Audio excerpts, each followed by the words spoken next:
number 12. I'm Judge Kenneth Pollock. I'm your moderator. I'd like to welcome you, go over a couple of our ground rules. We're going to be following a strict time schedule.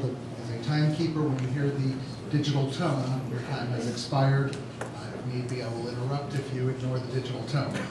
This is an interview, not a debate, and no redirection of questions allowed, or redirect questions. The candidate will be allowed 1.5 minutes for an introduction. Panelists will be given 30 seconds to pose a question. The candidate will then have 1 minute to respond. If time allows, audience members will be invited to pose a question and/or the panel may ask additional questions. This is not a forum to air personal grievances. Complex questions that require too lengthy of an answer may be disqualified. Panelists will pose their question to our one candidate. So, sir, if you'd like to, yes, Mr. Hughes. Judge, just real quick, I'm going to recuse myself from the vote on this because I'm an executive member of the IAP and this is an IAP candidate. Thank you. Are there any other disclosures? Okay, Mr. Warren. I like Skittles. He's fired. I just want to disclose. That Remanded disclosure is out of judge. order. Remanded judge, I'll get it. I object. I think we Thank should you, all Mr. go. Warren. The floor is yours for your introduction. First of all, thank you for inviting me here. My name is Troy Warren. I'm a native. I'm also a native in the district that I'm running for. I am living next door to the house I actually grew up in. So I know my district well. We are a blue-collar district, mainly. I'm 49 years old. My wedding anniversary is today, and I'm spending it with you people because that's how pissed off I am. I finally just put my money where my mouth is, and my hot button is education. Agenda 21 drives me nuts. But for the most part, I graduated from El Dorado High School in 1983. I did go to Arizona for school for a little while. I have an associate's degree in automotive and diesel technology. I've been a mechanic my entire life. I've been working on Class 8, well, Class 5 to Class 8. For those of you who don't know, it's just big truck stuff. And I currently am a key service employee for RO Bus Sales, a company that I helped start and blended my company, T-Roy's Auto Fleet Service, into in 1999. Been married to my wife for 18 years as of today. I have two beautiful daughters. One lives in Portland, one lives in Georgia, so they're quite a ways away now. And that's pretty much it in a nutshell. Thank you. Mr. Blanchard, you get the first question. Welcome. Thanks for coming. Relax. Take a deep breath. It's all okay. Let me ask you about the margins tax, education tax, whatever you want to call it now. For it, against it, and if you are elected, would you sponsor a bill or vote for a bill that would push for a sales tax on services or some other tax that they would try to fill the supposed void that there is in education funding? We don't have a money problem, we have a spending problem. I'm against the margins tax big time, having been a business owner and a key service employee of the company that I've started. I'm totally against it. I've seen the waste that goes on and how top-heavy the school district is. There is money to be found. There's insanity going on in the school district, doing the same thing over and over and over and over again, expecting a different result. And that is the biggest reason why I'm sitting here in front of you people today, is because I want to do something about it. Our next question from Ms. Knight. If that's your biggest passion, why not run for the board? As a state level assemblyman, what are you going to be able to do to make those changes? How are you going to push to make those changes in the school district? And what else are you more passionate about other than sitting about actually just education alone? Okay, the reason why I'm sitting here as a candidate for Assembly District 12 is because my district isn't up for election right now. I found out my lines were drawn. I was District G my entire life, and now I'm District B. I talked to Mr. Barnhill, and that's how I ended up running, putting my hat in the ring for this seat. As far as doing it at the state level, find out where the funding is going, because do we need money? Sure we do. You need money for everything, I get that. However, there's a disparity between the North and the South, and somebody has got to step in there and say something and do something and get some kind of consensus, and so we can get the money to the kids and quit arguing amongst us adults to be able to get that money to the kids, and then make sure through, whether it takes legislative or whatever it takes, to make sure that money gets to the kids, not to administrators. Mr. Fox, next question is yours. She took my question, so.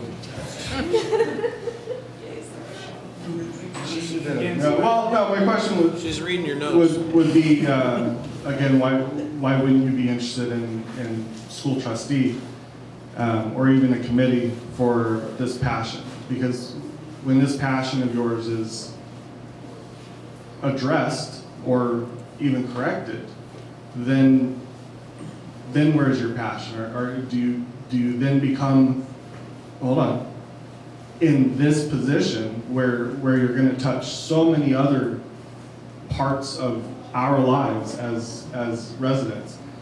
When this passion dies, or whether it's corrected or not, what's going to keep you motivated, motivated to remain on our side, to fight for us and continue as a passionate assemblyman doing what needs to be done, and not ending up like, the other ones that kind of just go by the wayside? Okay, so everybody wants to tiptoe through the tulips around the problems in this state. The problem is not, we have economic problems, we have money problems, we have north and south problems, we've got BLM problems, we've got all these problems. Why? Because we're not educating anybody. You want to fix the problems, you got to start at the source. That includes, I'm a God-loving, gun-packing constitutionalist. That's my bottom line. All my decisions are based on what the Constitution says for this country. Any law that I back or write or do anything will have to be in alignment with the Constitution. However, for all of this stuff to take place and to clean all of this stuff up, it's not going to happen overnight. We got to educate our kids. We're not graduating our kids. We're not allowing our teachers to do their jobs. We fix this problem, a lot of this other stuff's going to start filtering out. It started a long time ago, back in the 30s and the 40s, with the education system, what's happening now. I'm gonna go play their game. I'm gonna go play the liberal game. You started it in the education system, so am I. That's why I'm so passionate about education. You fix the education, you educate the kids so they understand that they have a right and they have a duty as a citizen of this country to do what's right, not go, oh, what's in it for me? Mr. Atkins, next question is yours. So not being a native, I've come to learn that CCSD is the 5th largest school district in the country. Right? Uniquely so, however, because most of the other large school districts are city-based. It's LA, it's New York, it's Chicago. This district covers the entire county in a lot of space. Do you think that the district needs to be broken up into smaller districts? And if not, what do you think the solution would be to make this a much more manageable system? Oh, I'm all for splitting up the school district. I think the school district's too big. One of the things Carlos Garcia did when he came in, and it just totally corrupted the whole thing, was he created these 5 positions of assistant superintendents. And it just created, all of a sudden you've got 5 assistant superintendents making 6 figures, and you've got all the support staff, and you wonder where all the money goes. If you break it down into smaller manageable groups, then absolutely the money will go where it needs to go. So I'm in agreement with you. We need to bust the school district up, at least into 2 parts to start. The lines have been drawn so many different times, and with our growth, because our growth is so sporadic. A lot of the places back east, they do, it spirals out. We're this hot shot, of growth, and it sometimes makes it unmanageable. However, I think we've leveled out enough where we can come up with a definitive plan to be able to split the school district into 2, lean out the administration, and get the school district, and educate our kids. Geraldine, next question is yours. Troy, what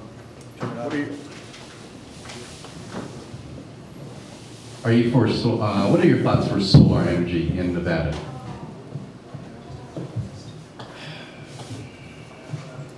Okay, that's kind of, it's kind of a touchy subject for me because I think the government needs to keep their hands out of it. Everybody, you know, it's like, well, solar's the way to go, solar's the way to go. Well, yeah, if it was the way to go and if it was profitable, guess what? It would be happening. You need to let private enterprise figure that stuff out. For the government to be sticking my money, is like Solyndra, really? I'm all for solar power, just not from the federal government. Mr. Wagner, next question is yours. I'll get it for you. Bring it. Really? All right, I will. Hey, I'm up here ready to puke, so. Here we go. In the Constitution, the federal government only has 29 jobs, wants to provide for the military. And yet the state of Nevada, to follow up on my question, I think you'll get it in a minute. The state of Nevada keeps saying that we do not want to bring nuclear waste to this state, even though if you put breeder and pebble reactors on every military base, the military, of course, will get their power for free. Unless they change the laws of physics, breeder reactors recycle all the nuclear waste, and pebble reactors it's almost impossible to have a meltdown. And yet the state of Nevada, the legislature keeps saying, no, we don't want it, we don't want it. Are you for or against nuclear power in the state of Nevada, since someone else will pay for it and it won't be your dollar? I am for nuclear power. I am also for the nuclear waste coming here and being stored Recycled. or recycled, or however you want to say it. We've already blown how many bombs up there? And these people are worried about a tortoise? So, yeah, I'm all for the nuclear power stuff. I think the state could make a lot of money and it would solve probably a little bit of our issues to have that kind of money. How much money do we spend fighting it? It's crazy. They've already used the land. Continue to use the land for what they've already been using for. I'm with you on this one. Mr. Angel, next question is yours. Public employees. I'm sorry? Public employees. Do you believe that they have a right to be unionized? If so, why? If not, why? No. And the reason being is the government is not in the position to be creating jobs. Period. End of sentence. You don't get to make the work of the government should be a stepping stone to be able to move on into the private sector. It should not be able to be I mean, some of the retirements that these people get are just absolutely insane. I don't get that kind of retirement. I'm not making 6 figures a year, you know, sitting there working a shovel. So, no, that's why. Mr. Broadway, it's your question. Hi, Mr. Warren, thanks for coming. Thank you. Could you tell me the boundaries of your district first? I just want to make sure I'm speaking on the right area. I don't know the specific streets, but basically it's Sunrise Manor.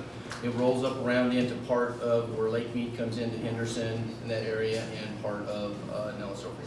Well, not a lot of it, but that generally Sunrise Manor. Okay, that's kind of where I was thinking it was, so we're on the same page. There's a lot of homeless and drug problem over there You bet in your there is. district. Can you tell us your thoughts on that and what you're going to do to get that under control? Well, personally in my neighborhood, since I've been in my neighborhood my entire life, my parents have lived in the same house since 1963. We've seen the good times and we've seen the bad times.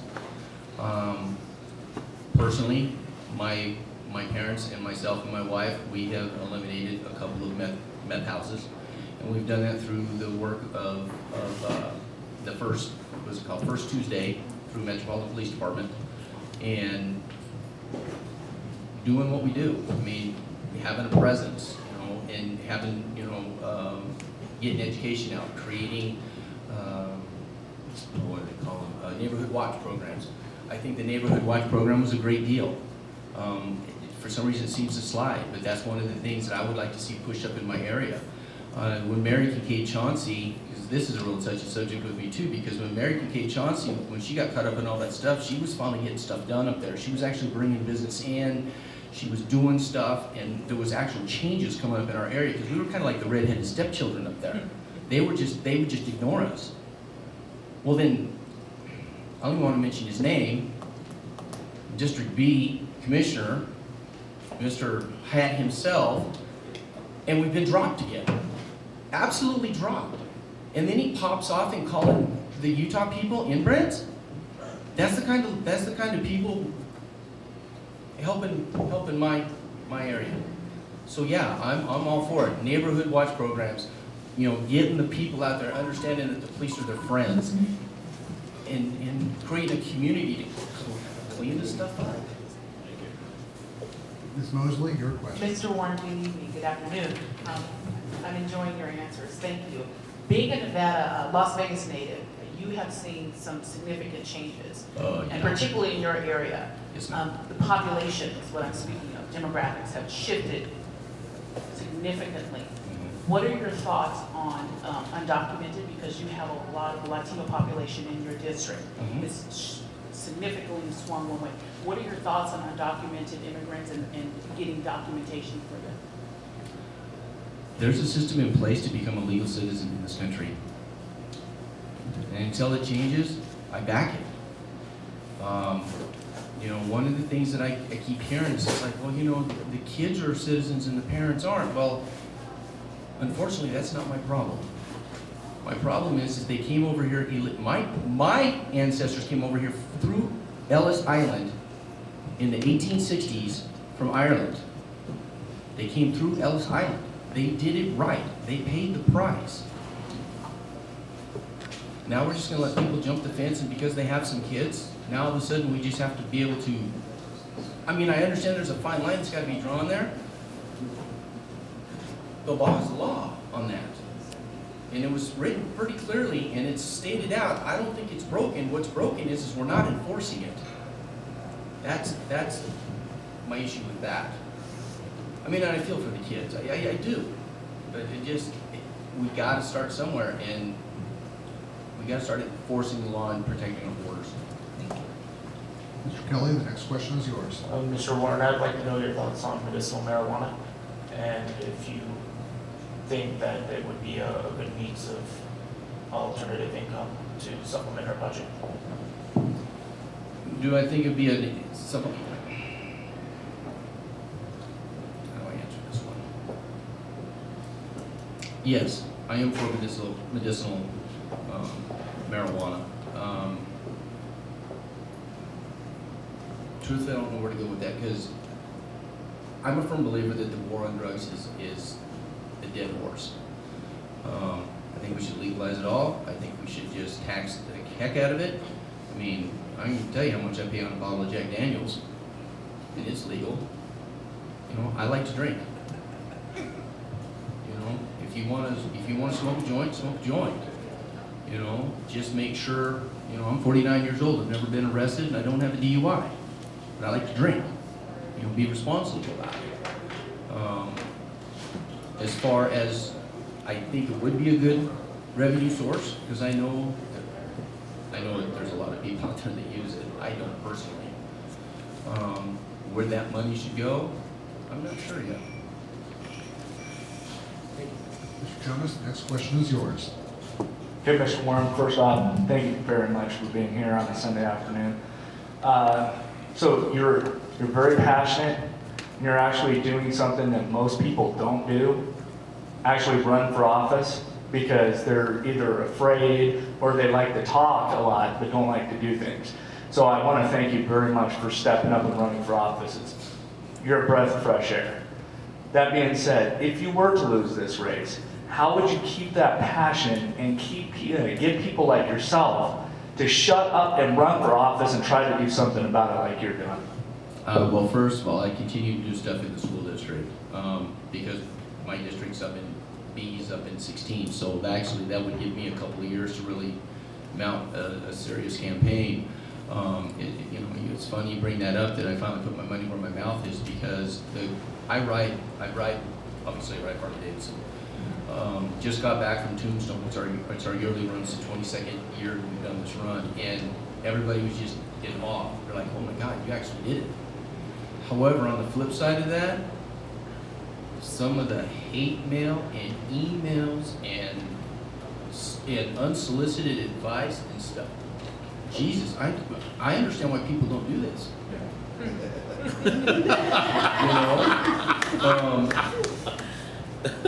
With that being said, though, I'm angry, and I'm tired of talking.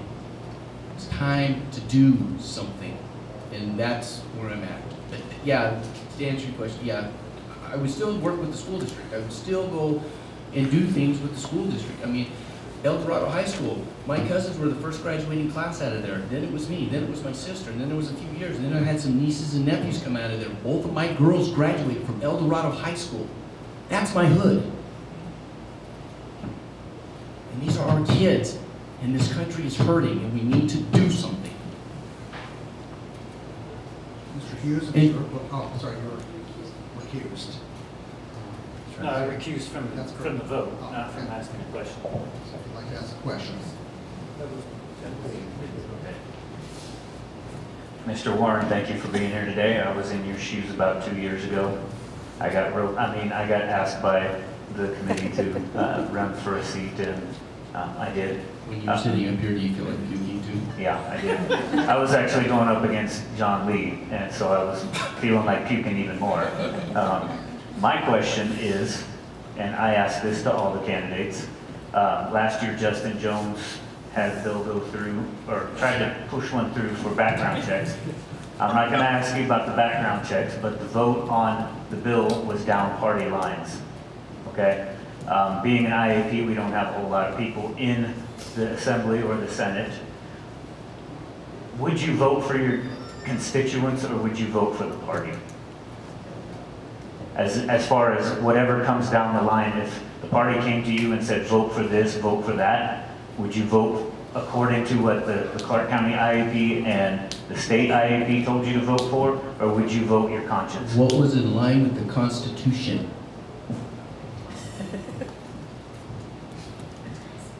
The Constitution is very clear when it comes to that Second Amendment.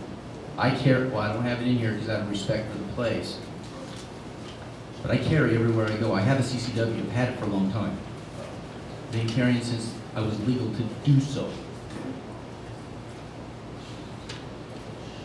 I love the Independent American Party. I dumped the Republicans a long time ago when they passed the Patriot Act because I'm tired of people interfering in my life. The NDAA is one of the worst things that ever happened to this nation. The Patriot Act, all of it. My only line of defense is to make sure that the Second Amendment stays intact because that's the only thing that's going to keep us free, in my opinion. You don't have to answer the question. I was asking more along the lines of Yes, any he bill did. that He came said, along. which one? Not just the Second Amendment. I'm talking about if a bill came up for, Well, you'd have to be specific on that let's- because that's pretty vague. not necessarily, if you're asking, if somebody's coming to you and asking you to vote for something that your constituents don't want you to vote for, are I you wouldn't gonna vote go for it. vote? Okay, that was what my question was. No, I wouldn't vote for it. It's whatever my constituents want. Ms. Gilman, it's your question. Thank you, Mr. Warren, for joining us here today. Gregory laughs that he's the gun guy, so I guess now I'm the Agenda 21 chick. So, Mr. Education, would you please educate us on what Agenda 21 is? So my understanding of Agenda 21 has to do with global warming. Basically what they want to do is they want to be able to control aspects of all life across in the entire world to quote-unquote help the climate. However, it's more about population control than it is anything. It's about a new world order and a new government. Last time I checked, the United States was a sovereign country, and it needs to remain that way. That it? Yeah. Okay, thank you. Okay, we have a couple minutes left. Any further questions from our panelists? Mr. Askins. So you said you support nuclear energy here in the nuclear waste. One of the things that I read in the article was the bigger concern was transporting it through Las Vegas because they didn't seem to have an effective way to transport it around Las Vegas. How would you propose we keep it from going through Las Vegas proper? Okay, so when all this was brought up, there was actually it's kind of like the Interstate 11, between here and Phoenix. They had a plan to create a road specifically for that would bypass all areas of populated areas in Las Vegas. I don't remember the exact, because this was several years ago. It would, take it out to the test site. Absolutely, that's what needs to happen.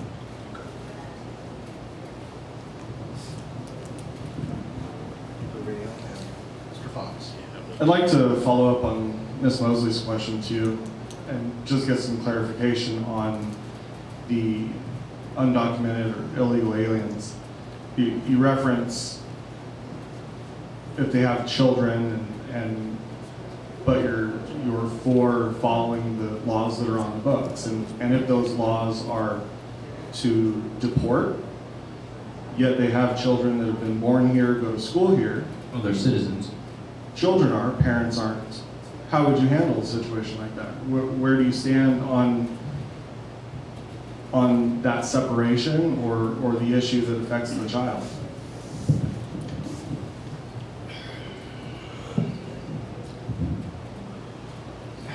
You know, I'm not sure. You know, that's one area that it's such a hot button for everybody. I want them to go back. I know that's not feasible. However, I don't believe amnesty is the way.